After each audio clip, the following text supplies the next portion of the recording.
Number 10 cake tayo for today's video. So, muna itong gamit sa ato mga number cakes, no? So, nagpalit dyan ko aning isa kaset nga molder nga silicone sa Shopee.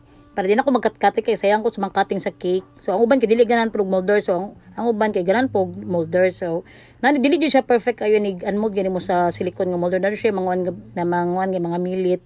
Manang say ako na lang siyang gina-arrange og tapal, di ba? As you can see ganiya sa video nga ano siya, messy siya kay na mga namilit pa sa kilid. So, imo lang nang i-arrange para mapurma.